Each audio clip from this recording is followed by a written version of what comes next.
Merhaba jwara, bixêr hatin kanala Pirtûk Hezê. Mehmet Uzun di pirtûka xwe ya hêz û bedewiya pênûsê da wisa dibêje.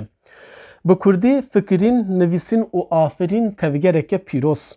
Bi Kurdî nivîsîn, fikirîn û afirîn li hember qirêjî û gemariya serdest û zordaran rawestîne. Li hember bêdengî û bêrûmetiyê serî hildan e.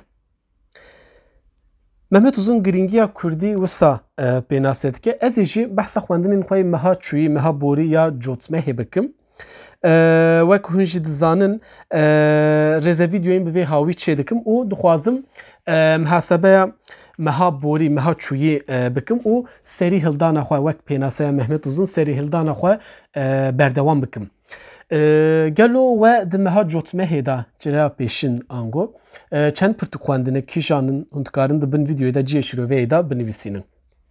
Formata Pirtûk Hezê ez ê pirtûka nîşanî we bidim. Pirtûkên ku min di meha cotmehê da xwendine ev pirtûkanan in. Di meha çûyî de min zêdetir ser teoriya wêjeya Kurdî xwend wek romana Kurdî. Romana Kurdî çi ye? Qonaxên ku têda derbas bûyî berhem û naverokên wan. Destpêka mihê da jî min bi pirtûka İbrahim Seydu Aydoğan guman didu wêjeya Kurdî û romana Kurdî ji weşanxaneya Rûpelê çap bûye. Berhem ji du beşan pêk tê. Di beşa ewil da behsa romanê dike, behsa vegotinê dike, ziman, pexşana Kurdî, behsa jinê dike. Di romanên Kurdî da lehengên jin, taybet di romanên mêran da hebe. Ji ber ku serdestiyan bijin nivîskarên mêr di romanê da heye. Yani lehengên jin di vir da ev çine falan bêtir behsa vanan dike. Lê di pirtûkê da xala herî giring di destpêkê de ji xwe dibînin. Nivîskar behsa yani iddiayekî dibêje ku Mem û Zîna Xanî, Mem û Zîna Ehmedî Xanî wek romana yekem dibêje. Argüman li vir çinin, argümanên nivîskar jî Ehmedî Xanî destana Memê Alan ji taybetiyên mîtolojik, ji ber ku destana Memê Alan wek çîrok destaneke û gelek em bijin taybetiyên mîtolojik henin. Xanî ji van taybetiyên mîtolojik paqij kiriye û rengekî rastiyê. Yani kiriye çîrokeke rastî ji ber ku pêdivî bi wan taybetiyên mîtolojik nediye. û ji xwe tişta ku ji Xanî re jî hewce bû ev e. Yani nivîskar bi dor van argümanan Mem û Zîna Ehmedî Xanî yekem roman qebûl dike.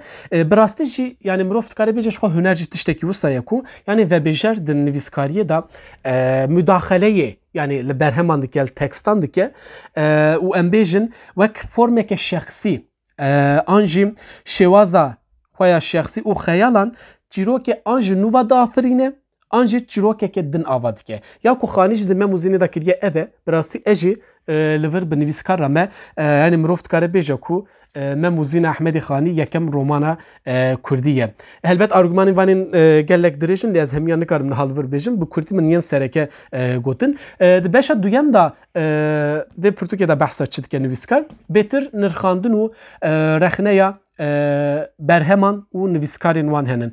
Yekser bi Mehmet Uzun û berhemên wî dest pê dike.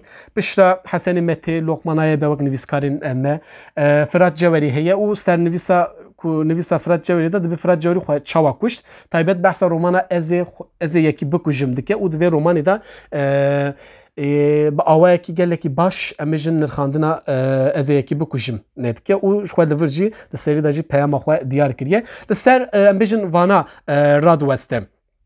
Piştî gumanê ez çûm qonaxa edebiyata Kurdên Sovyetê. Edebiyata Kurdî ya Sovyetê nivîskar Zülküf Ergün ji weşanxaneya Nûbiharê çap bûye. Mamoste Zülküf mamosteyê me zanîngeha Artukluya Beşa Kurdî ye dikeve dersên me. Heftê dersê em destpêka dersê me bi dersa mamoste Zülküf re ye. Ji xwe li vir mijara me diyar e ku edebiyata Kurdên Sovyetê ye. Ez ê behsa wî bikim. Beriya ku behsa wî bikim helbet ev qonaxa edebiyata Kurdên Sovyetî çi ye? Ev qonax taybet bi komkujiya Ermenan dest bedike Ermeniyan ji aliyê dewleta Osmanî ve wek jenosidek û divê jenosîdê de gelek Kurd jî çi bêtir Kurdên êzdî lê Kurdên Misilman jî dîsan tevlîne qirkirinek mezin çêdibe ku Kurd ve Ermenan re koçî em bêjin Rusyayê û Ermenistanê dike û ev qonaxa wek Sovyet ji xwe tê zanîn. Di vê qonaqê de ji xwe gelek caran Kurdên Sovyetê di edebiyata xwe de behsa zulm û zordariya Romê yani Osmanî wek bi Roma reş taybet di berheman de ev nava gelekî zêde tê bikaranîn. Ez ê niha mînakê jî bidim we. Zulm û zordariya wan behs dike. Wek Ermen û em bijin Sovyetan jî dost wek xilasker azad yani ên alîkarên wan dostê wan nîşan dide. Di romana jiyana bextewar ya Ereb Şemo da karakteran dema da axivin wisa dibêje dibe jiyana bextewar da Xwedê textê Sultan Hamîd wergerîne wekî wî koka Kurdên belengaz anî û em talan kirin. Yani divir da ji xwe yekser vê zilm û zordariya wan nîşan dide. Berdewamiya wî da jî behsa rindî û pakiya Ermen û em bijin Sovyetê wê derê dike. Divir da ji bêjî mexlûqetên û ris pak û bi rehme Xwedê neke em dîsa bikevin destê qeymeqamê Romê zabit qeymeqamê Romê û zabitên wan yani bi awayekî vê potreyê nîşanî me dide. Ev berhem bi hûrgulî li ser naveroka roman û çîrokên edebiyata Kurdên Sovyetê radweste xal bi xal vê qonaqê ji me re vedibêje.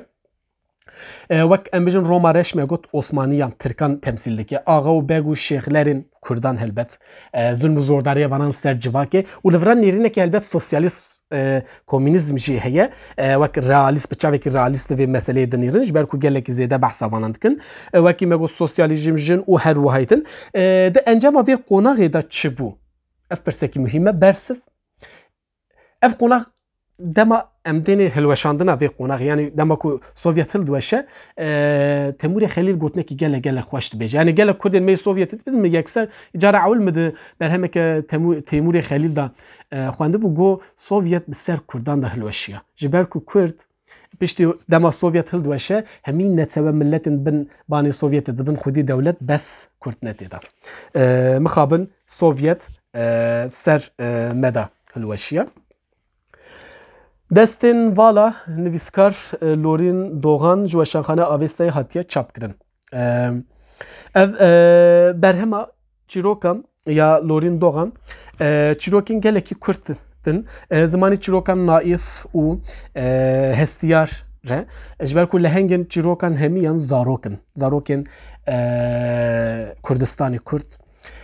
û mijar gelek aktûelin yani mijarên ji jiyanê û divên serdema ku em tê de dijîn hinin ev zarokên ku ji aliyê tank û bombeyê û em bêjin tifingên dewletê ve tên kuştin wek mînak navekî em herkes dizane gelek nav hinin Ceylan Onkul ez bêjim ew keçika neh deh salî ji aliyê topa hawanê ve hatibû kuştin. Xwe divir de çîrokekî ji ser Ceylan Onkulê heye bi navê çavê min divir de jî behsa wê dike ku ew topa hawanê dema ku tê wê bedanê wê laşa piçûk perçe perçe dike dayika wê bi pêşmala xwe bi pêşa xwe him digîre him jî perçeyên keça xwe ji ser wan gevr û daran û erd û asfaltê falan kom dike bi rastî mirov gelek hestiyar dibe divir de. Ev jî bi vî hawî behsa van çîrokan dike ku ev bi awayekî em bêjin ev jiyana ev rastiya li welêt di çavê zarokan da lê bi zimanekî xweş çîrokên Kurd ji me re ve dibêje. Çîrok ev e çîroka Ceylan Onkul ev bû. Ev pirtûka me bi ji bo koma xwendina Arnavutköy ku me li Arnavutköy navçe Stenbolê ye me çend ciwanên Kurd yên xwînerên Kurdî yên jêhatî me komek ji xwe re ava kir û em di heftan de carê pirtûkekê dixwînin û ser wê pirtûkê radwestin disekinin şêwra xwe dikin. Haya Kurdên Stenbolê jê hebin yê ku taybet li Arnavutköyê bi ew jî kerem kin tevlî me bin lê li her derî eger ku du Kurd bikarbin bên gel hev û bi Kurdî bixwînin komên xwendinê ava bikin. Bi hev re bixwînin û li ser pirtûkan rawestin. Em dîsan vegerin wêjeya Kurdî. Pirtûkeke bi navê kurte wêjeya Kurdî nivîskar Samî Hêzil ji weşanxaneya Sîtavê hatiye çapkirin. Bergû naveroka pirtûkê xweş e ji 6 beşan pêk tê pirtûk wek kurte yanî dîroka wêjeya Kurdî nîşanî me dide û divir da behsa em bêjin ew dikim behsa gelek nivîskaran qonaxên edebiyatê falan dike zimanekî sivik heye lê li vir kêmasî çinez kêmasî dibe pirtûk ji nû ve bê aktûel kirin ji nû ve an jî çapekî bê çêkirin û ev agahiyên tê de jî ji ber çav em bijin carekî din lê bên nêrîn û hin guhertûn ew tê de bên çêkirin. Wekî din divir de em bijin berheman bi Kurdî analîza berheman heye û behsa wan wekî min qonax jî dîsa gotibû ez dubare nekim behsa wê dike yanî bi Kurdî kesekî bixwaze ser edebiyata Kurdî agahtar bibe dikare bi kurtewêjeya Kurdî agahiyên baş û xweş fêr bibe.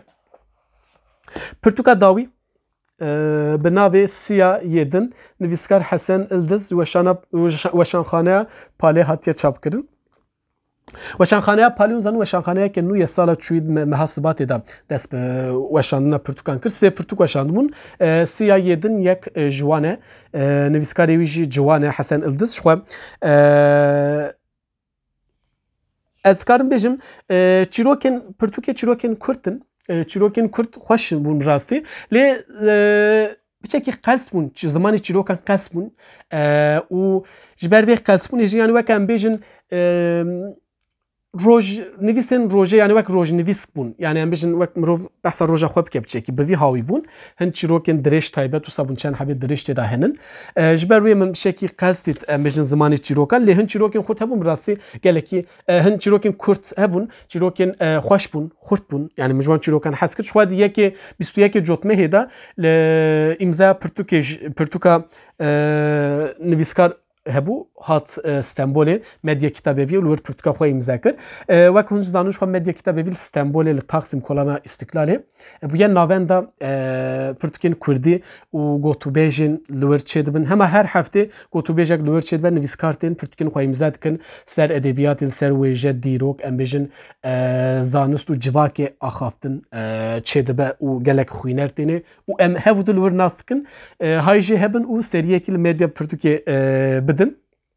Ve gotina çîrokên Hesen Ildiz wekî min behs kir lê zimanekî sivik bû xweş bû zimanê wî bi vî hawî mijin pirtûka Siya Yêdin jî ew bû bi Kurd û Kurmancî min mihesebeya meha Cotmehê kir behsa xwendinên xwe kir û bi vî û min bi were jî parve kir we çi xwendiye kerem kin hûn jî dikarin bi min re parve bikin di bin vîdyoyê de hûn dikarin binivîsînin bi xatirê we her bi Kurdî bixwînin.